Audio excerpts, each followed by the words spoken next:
Assalamualaikum warahmatullahi wabarakatuh. Teman-teman mahasiswa yang sangat saya banggakan, mari kita lanjutkan materi pengantar ilmu hukum, yaitu mata kuliah yang sangat penting sekali, karena ini sifatnya adalah mengantarkan kalian untuk masuk ke mata kuliah hukum yang lain. Sehingga bisa diibaratkan pengantar ilmu hukum ini adalah merupakan bekal utama bagi siapa saja yang mau mengkaji tentang hukum. Harus melalui pengantar ilmu hukum. Dan pengantar ilmu hukum ini sebagaimana pertemuan-pertemuan sebelumnya sudah dijelaskan, muatannya adalah 4 SKS. Karena sedemikian banyaknya materi-materi dan sifatnya adalah sangat mendasar, mari kita pelajari dengan baik muatan-muatan yang ada di pengantar ilmu hukum ini. Kalau sebelumnya mungkin sudah disampaikan tentang pengertian pengantar ilmu hukum, sekarang kita masuk ke sejarah singkat mata kuliah pengantar ilmu hukum. Jadi pertama kali pengantar ilmu hukum atau yang disingkat dengan PIH ini dipergunakan oleh Perguruan Tinggi Gadjah Mada di Yogyakarta yang berdirinya adalah tanggal 13 Maret 1946. Dan istilah ini sebetulnya adalah merupakan terjemahan dari bahasa Belanda Inleiding tot de Rechtswetenschap yang digunakan sejak tahun 1924 oleh Rijkshogeschool di Jakarta. Memang kita tidak bisa terlepas dari Belanda dalam mempelajari hukum, karena secara historis Indonesia pernah dijajah oleh Belanda. Dan Inleiding tot de Rechtswetenschap juga dipakai di perguruan tinggi di Belanda sejak tahun 1920. Ketika istilah tersebut dimasukkan dalam Hoger Onderwijswet untuk menggantikan istilah Encyclopedie de Rechtswetenschap. Dan istilah tersebut pada dasarnya adalah diambil dari bahasa Jerman Invoerung in de Rechtswetenschap yang dipakai sejak abad 19, permulaan abad 20. Ini merupakan sejarah singkat pengantar ilmu hukum yang hingga hari ini pengantar ilmu hukum itu adalah mata kuliah prasyarat untuk memasuki mata kuliah hukum berikutnya. Kemudian PIH itu merupakan mata kuliah yang sangat mendasar karena mengantarkan menunjuk jalan ke arah cabang-cabang ilmu hukum berikutnya.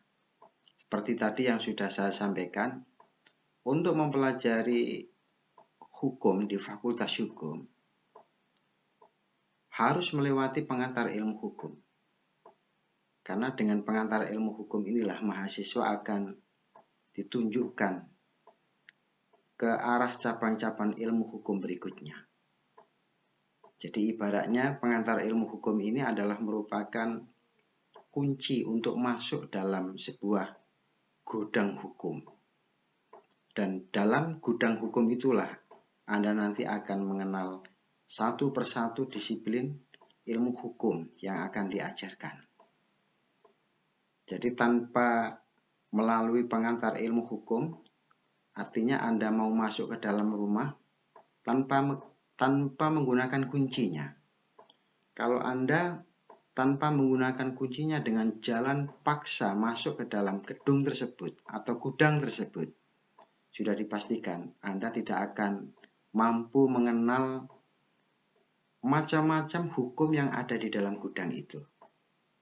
Nah, kemudian secara formal, pengantar ilmu hukum ini memberikan satu pandangan secara umum secara ringkas mengenai ilmu hukum atau seluruh ilmu pengetahuan hukum, mengenai kedudukan ilmu hukum di samping ilmu-ilmu yang lain.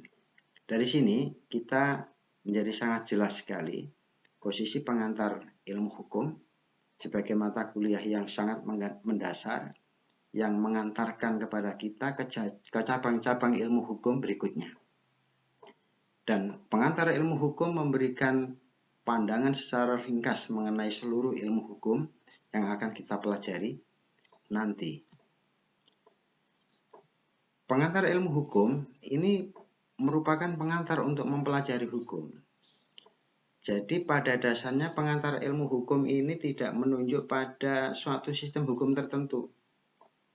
Jadi yang dipelajari dalam pengantar ilmu hukum itu sifatnya masih umum. Kemudian mempelajari tentang tujuan hukum. Kita mau berhukum. Apa sebetulnya tujuan hukum? Kemudian mempelajari tentang pengertian hak dan kewajiban.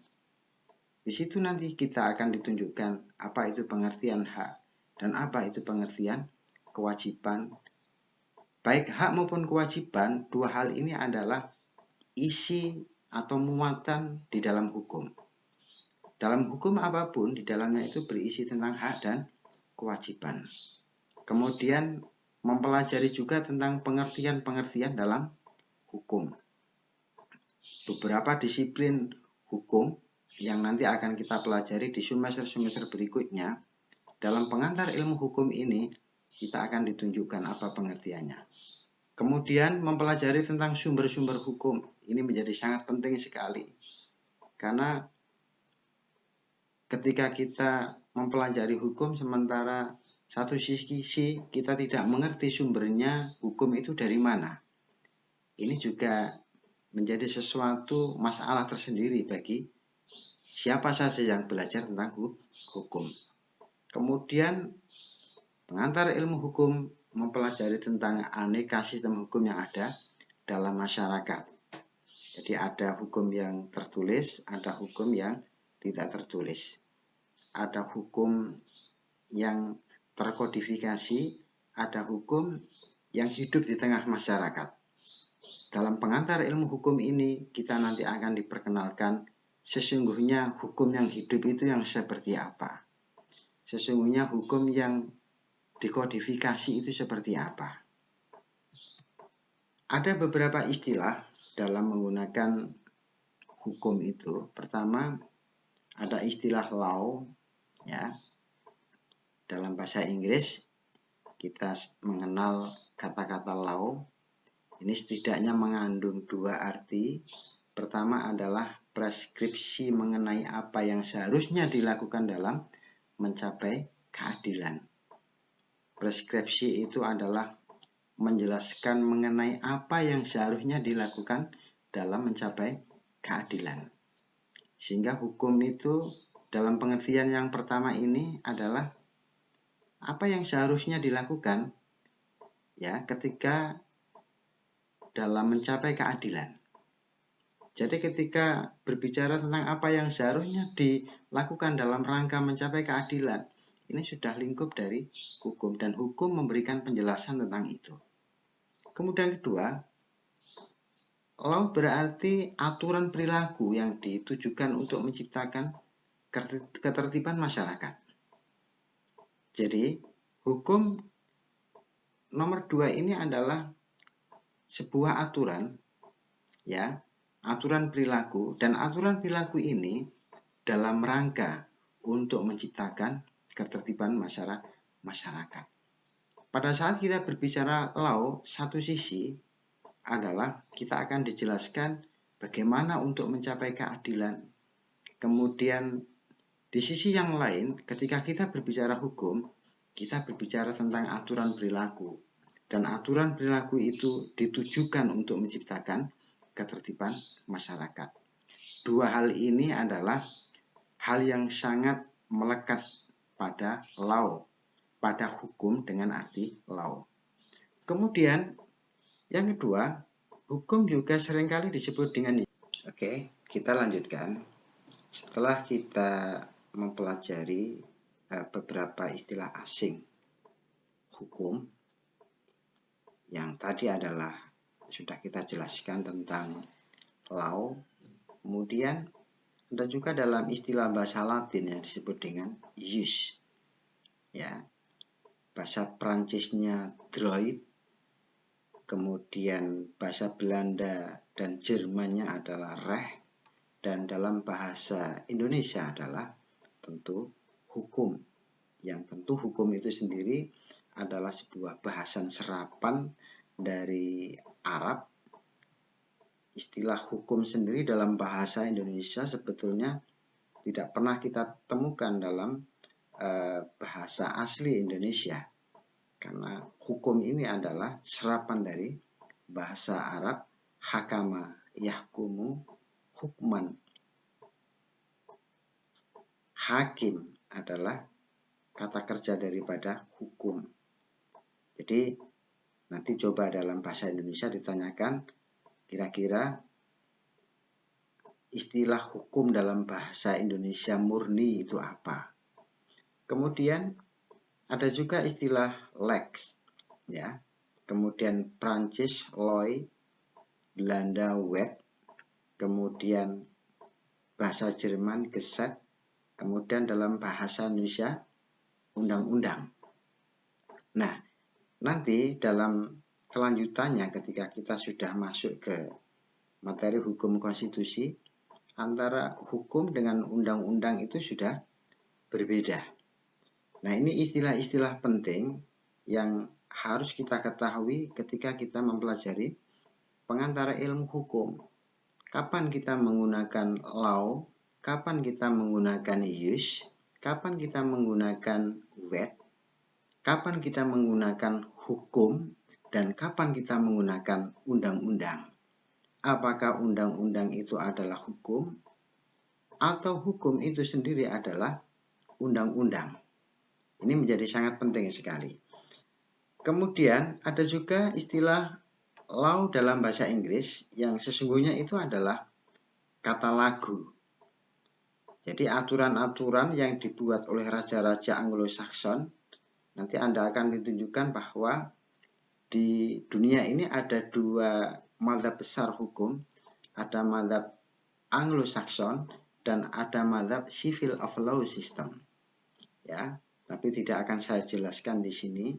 Kalau Anglo-Saxon diantaranya adalah Inggris, ya. Jadi raja-raja Anglo-Saxon yang telah dikodifikasi, kemudian lagu berada dalam garis leg. Lagu itu adalah sederet dengan lex, bukan sederet dengan jus. Nah, sepintas istilah-istilah ini tidak penting, tapi sesungguhnya ketika kita belajar hukum, istilah ini menjadi sangat penting. Ada orang mengatakan, apa arti istilah? Tapi sesungguhnya istilah ini mempunyai pengertian yang sangat penting sekali untuk memahami secara utuh. Lebih-lebih ketika kita berbicara tentang hukum. Ada lagi istilah jurisprudence, ya. Istilah jurisprudence, ilmu hukum dalam bahasa Inggris dikenal dengan jurisprudence. Kata itu sesungguhnya berasal dari dua kata, yaitu juris dan prudensia. Prudensia itu diartikan dengan kebijaksanaan atau pengetahuan, kemudian juris itu sendiri adalah hukum. Sehingga dalam pengertiannya yang sangat luas, jurisprudens itu adalah sesuatu yang bersifat teoritis tentang hukum dan mempunyai pengertian suatu metode kajian tentang hukum secara umum. Jadi Anda jangan asing sebagai mahasiswa hukum ketika mendengarkan orang mengatakan jurisprudens. Maka yang dimaksudkan jurisprudens di sini itu adalah ilmu hukum secara luas yang di dalamnya berisi tentang teori-teori tentang hukum yang mempunyai pengertian suatu metode kajian tentang hukum secara umum. Nanti ada istilah jurisprudensi. Berbeda antara jurisprudensi dan jurisprudence. Nah, ini ada yang mengatakan bahwa jurisprudence itu adalah filsafat hukum, science of law, ilmu pengetahuan hukum. Jadi kalau ilmu pengetahuan hukum, maka yang dimaksudkan itu adalah jurisprudence. Kata science diidentikan dengan ilmu pengetahuan yang empiris atau ilmu alam. Jadi ilmu hukum dalam artian jurisprudence tidak tergolong dalam pengertian sains yang mengandung makna verifikasi empirik. Jadi Gizel dan Van Hoek mendefinisikan bahwa jurisprudence itu adalah suatu pengetahuan yang sistematis dan terorganisasikan tentang gejala hukum, struktur hukum, norma-norma, hak dan kewajiban. Ini kalau menurut Gizel dan Van Hoek. Jadi baru bisa disebut sebagai jurisprudence ketika itu berbicara tentang pengetahuan yang sistematis, kemudian terorganisasikan tentang apa? Tentang gejala hukum, tentang struktur kekuasaan, tentang norma-norma, hak-hak, dan kewajiban. Sampai di sini kalian sudah mengenal beberapa istilah asing yang dipergunakan dalam hukum. Dan nanti bisa diulang kembali dan dibaca slide-nya dengan sendiri dan direnungkan ketika ada hal yang sekiranya kurang bisa dipahami, ya, maka bisa ditanyakan. Nah, sekarang ruang lingkup ilmu hukum. Ruang lingkup ilmu hukum itu apa saja? Setidaknya ada dua ini ruang lingkup ilmu hukum. Ya, pertama, mencakup dan membicarakan segala hal yang berhubungan dengan hukum.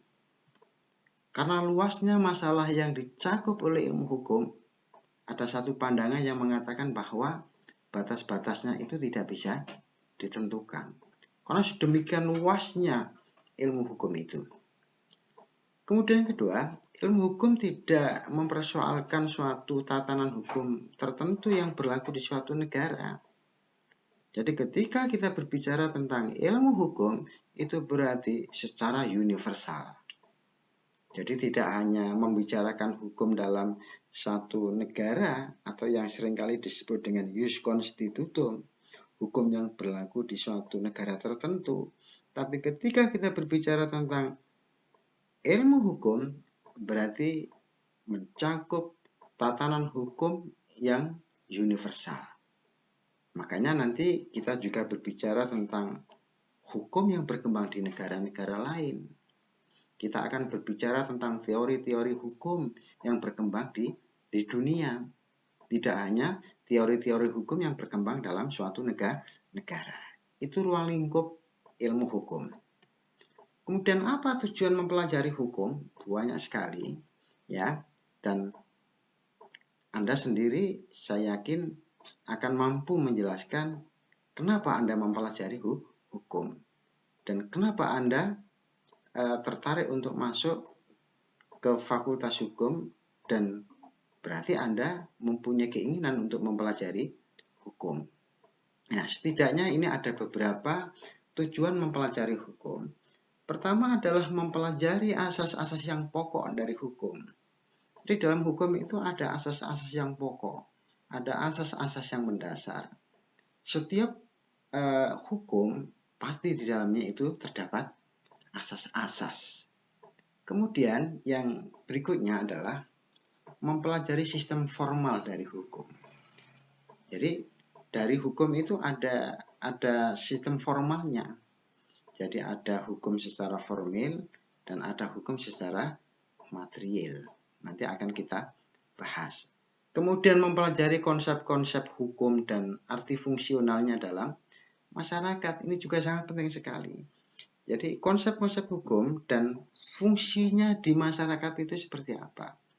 Bagaimana hukum itu bisa berjalan? Bagaimana hukum itu bisa efektif di tengah masyarakat?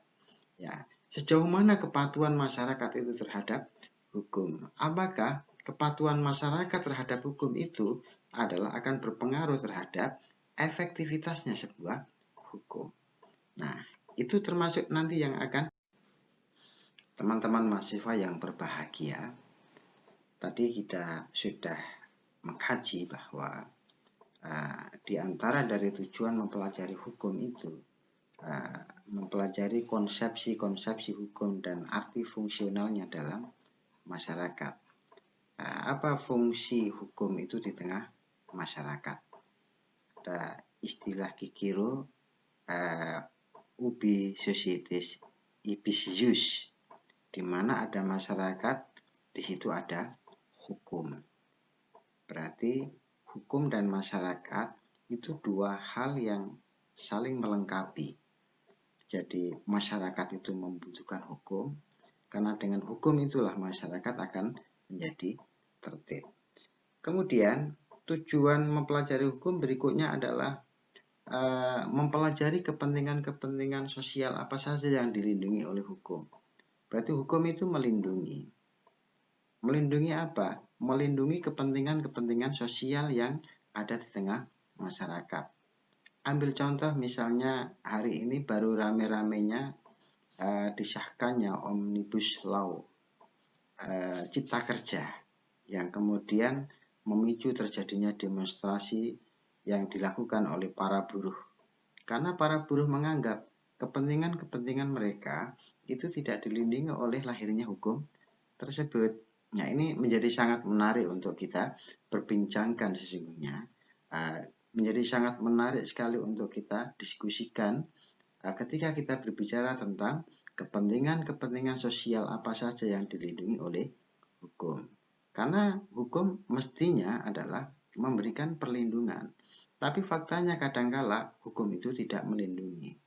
Hukum itu seringkali dijadikan sebagai kuda tunggangan oleh siapa-siapa yang berkuasa ya atas nama hukum. Ya, kemudian dia melakukan penindasan-penindasan terhadap orang atau masyarakat. Nah, disinilah nanti hukum menjadi sangat mengkaji tentang hukum dan bagaimana efektivitas hukum dan bagaimana peranan hukum dalam menertibkan dan dalam melindungi masyarakat itu butuh diskusi yang sangat panjang sekali. Kemudian bagian dari tujuan kita mempelajari hukum itu adalah ingin mengetahui tentang apa saja sesungguhnya hukum itu, dari mana dia datang atau dari mana dia muncul, apa yang dilakukannya dan dengan cara-cara atau sarana-sarana apa ia melakukan hal itu. Ini hubungannya dengan sumber hukum sebagai dasar adanya hukum. Jadi hukum apapun itu ada sumbernya. Dan nanti kita ada tema tersendiri, ada judul tersendiri yang berbicara tentang sumber hukum. Dengan sumber hukum itulah kita nanti akan tahu sesungguhnya hukum itu dari mana munculnya dan dari mana datangnya dan dari mana kita bisa mengambil hukum. Kemudian yang berikutnya, dengan mempelajari hukum berarti kita mempelajari tentang apakah keadilan itu dan bagaimana ia diwujudkan melalui hukum. Apakah hukum itu sebagai sarana untuk melahirkan keadilan? Atau bahkan sebaliknya, banyak hukum itu justru tidak mampu melahirkan rasa keadilan bagi masyarakat. Dan kenapa hukum itu menjadi mandul untuk melahirkan keadilan? Oh, ternyata ada orang-orang yang memainkan hukum. Ini menjadi sangat menarik. Kata Profesor Sajipto Raharjo, hukum dalam bangku kuliah itu adalah hukum yang sehat, sementara hukum dalam praktek itu adalah hukum yang tidak sehat. Kemudian, ilmu hukum itu tujuannya adalah mempelajari tentang perkembangan hukum. Ya, apakah sejak dari dulu hukum itu sama dengan yang kita kenal sekarang? Atau hukum itu mengalami satu perkembangan atau mengalami dinamika sebagaimana perkembangan atau dinamikanya masyarakat. Nah, yang jauh lebih penting adalah mempelajari pemikiran-pemikiran orang mengenai hukum sepanjang masa. Jadi banyak pakar-pakar, ya, banyak profesor-profesor dengan pemikiran-pemikiran hukumnya, kita bisa mempelajari pemikiran-pemikiran mereka.